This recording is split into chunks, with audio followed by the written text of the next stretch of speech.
कहानी शुरू होती है और हम एक मॉन्स्टर को देखते हैं जिसे एक मास्क पहने हुए लड़के ने मार दिया होता है।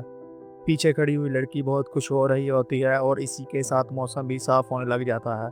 लड़की लड़के का शुक्रिया अदा करती है और कहती है काफ़ी मुश्किल जर्नी थी हमारी। लड़का कहता है हाँ, और अब मैं वो करूँगा जो मैं बहुत देर से करना चाह रहा था। लड़का हवा में उड़ता है और एक जोरदार लड़की के मुंह पर किक मार देता है, जिससे लड़की काफ़ी दूर जाकर गिरती है। और हम देखते हैं फेरिया क्रॉनिकल गेम का एंड। और इधर हमें अपने एनीमे का मेन कैरेक्टर दिखाया जाता है जिसका नाम है रुकुरो हिजोतोमे, जो गेम को एंड करने के बाद खुशी से झूम रहा होता है। इधर हमें बताया जाता है कि आजकल ज़्यादातर लोग वीआर गेम्स खेलना पसंद करते हैं। दुनिया में बहुत सारे वीआर गेम लॉन्च होते हैं, मगर ज़्यादातर खराब स्टोरी लाइन और ख़राब ग्राफिक डिज़ाइन की वजह से फ्लॉप हो जाते हैं, और इन फ्लॉप गेम को ट्रैश गेम कहा जाता है। ज़्यादातर लोग इन क्रैश गेम को खेलना पसंद नहीं करते, मगर हिज़ोतोमे इन गेम का शिकार करता है। अगली सुबह हिज़ोतोमे स्कूल जाने के लिए तैयार हो जाता है। स्कूल जाते वक्त वो अपनी माँ को बताता है कि उनकी एक तितली बाहर आ गई है। स्कूल में सारी रात गेम खेलने की वजह से हिज़ोतोमे को उबासियां आ रही होती हैं, और इधर एक लड़की हिज़ोतोमे का इंतजार कर रही होती है। वो सोच रही होती है कि वो हिज़ोतोमे से कैसे बात करे, और वो सोचती है कि वो हिज़ोतोमे से गेम के बारे में बात करेगी। हिज़ुतोमे जब उसके पास आता है और उससे बात करने लगी होती है, इतने ही वक्त में उसका एक दोस्त आता है और हिज़ुतोमे उसके साथ चला जाता है। वो लड़की उधर ही खड़ी की खड़ी रह जाती है। सीन शिफ्ट होता है और इधर हमें गेम शॉप को देखते हैं। वही लड़की उस गेम शॉप में आ जाती है। तभी हमें लड़की का नाम बताया जाता है, रे साइगा। रे गेम शॉप में इधर उधर देखने लग जाती है। शॉप की ओनर कहती है वो अभी तक यहाँ नहीं आया है, और फिर रे को टीज करना शुरू कर देती है। रे शर्माने लग जाती है। शॉप ओनर बताती है कि वो एक्स्ट्रा स्पेशल ट्रैश गेम खेल रहा है। रे कहती है एक्स्ट्रा स्पेशल गेम। तभी शॉप ओनर बताती है फेरिया क्रॉनिकल, ये एक लेजेंडरी ट्रैश गेम है। घटिया एआई और पूरी गेम्स में बग्स ही बग्स हैं, और मैंने तो यहाँ तक सुना है कि इसके पहले लेवल को पार करने के लिए हमारे पास अच्छे खासे स्किल्स होने चाहिए। तभी वहाँ हिज़ोतोमे आ जाता है। हिज़ोतोमे को देख के रे को में छुप जाती है। हिज़ोतोमे शॉप ओनर से कहता है क्या कोई अच्छा ट्रैश गेम है। शॉप ओनर कहती है क्या तुमने फेरिया क्रॉनिकल का दी एंड कर दिया। हिज़ोतोमे एक्साइटेड होकर कहता है हाँ, मैंने उसका दी एंड कर दिया, वो एक बहुत ही अच्छा ट्रैश गेम था। आगे शॉप ओनर कहती है सुन के अच्छा लगा।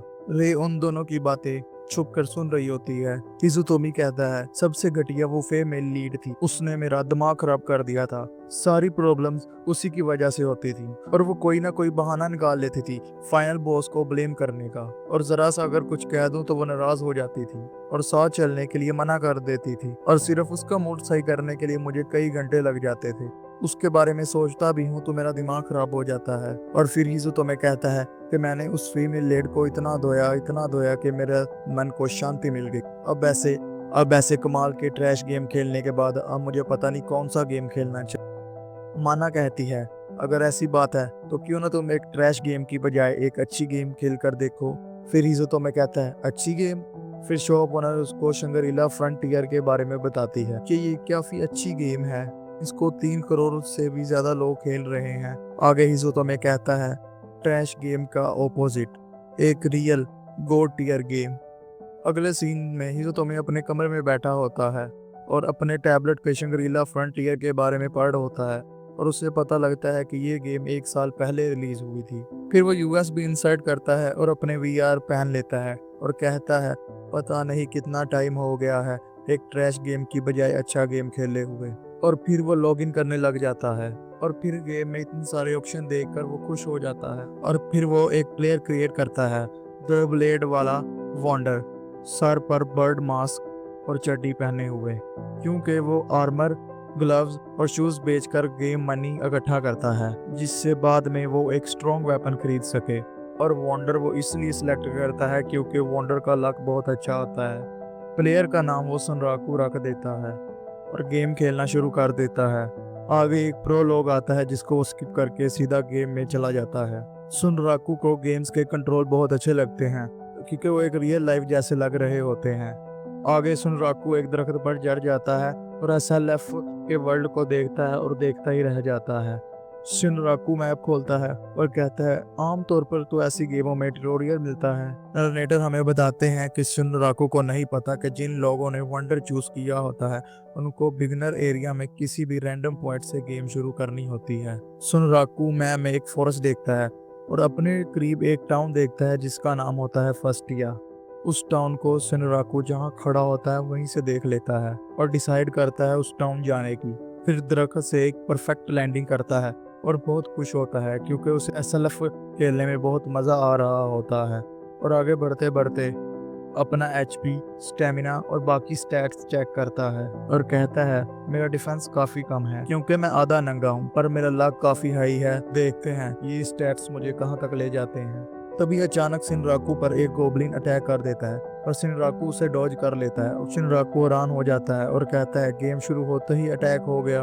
और वो अपने डबल ब्लेड को समन कर लेता है और कहता है देखते हैं इस गेम का कॉम्बैट इंजन कितना अच्छा है, और एक ही वार में गोबलिन को मार देता है।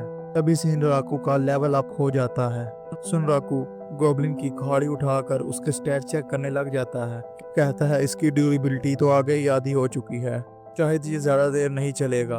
तभी झाड़ियों में से आवाज़ आने लग जाती है और झाड़ियों में से एक रैबिट शिनराकू के ऊपर अचानक हमला कर देता है। शिनराकू उससे डॉज कर लेता है लेकिन वो रैबिट जाके दरख्त में लगता है और दरख्त के दो टुकड़े हो जाते हैं। शिनराकू उसके अटैक को देख के कहता है इसके एक ही अटैक में मैं मर जाऊंगा। रैबिट शिनराकू पर एक बार फिर अटैक कर देता है। शिनराकू उसका अटैक ब्लॉक करके उसे पीछे धकेल देता है और रैबिट फिर शिनराकू पर अटैक करता है, मगर इस बार शिनराकू अपने एक ब्लेड से उसका अटैक डॉज करता है और दूसरे ब्लेड से उसके ऊपर अटैक करता है।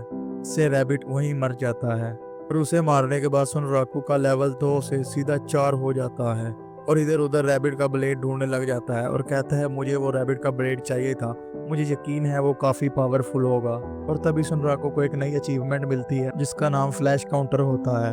शिनराकू कहता है मैं यहाँ नई स्किल सीख सकता हूँ सही एक्शन लेके। इसका मतलब यहाँ हर प्लेयर के अलग अलग स्किल्स होंगे और अभी मैं चाहता हूँ काफ़ी सारे फाइटिंग स्टाइल चेक करना।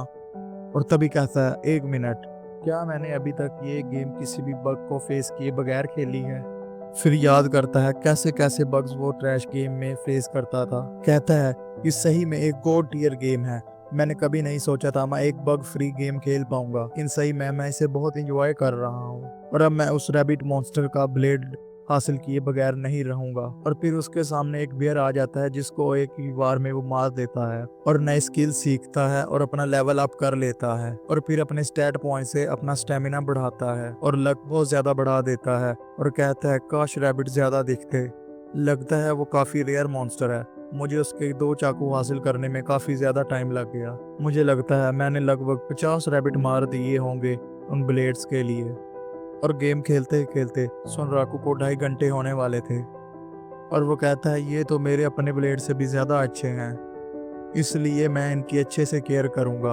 अब मेरा और लेवल अप ऑन नहीं होने वाला इन कमज़ोर मॉन्स्टर को मारने से। मैप खोल के कहता है अब मैं काफ़ी दूर आ चुका हूँ पिछले टाउन से, दूसरे टाउन सेकंड हिल के काफ़ी करीब हूँ। और मैप को जूम करके देखता है कि उसे सेकंड हिल जाने के लिए एक ब्रिज क्रॉस करना होगा और वो ब्रिज की तरफ जाने लग जाता है। और जब वो ब्रिज के पास पहुंचता है तो वहाँ एक स्नेक जैसे मॉन्स्टर को देखता है जिसका नाम होता है रवेनियस पाइथन। शिनराकू कहता है आखिरकार एक असली मॉन्स्टर, अब आएगा मज़ा। और यहीं ये एपिसोड ख़त्म हो जाता है।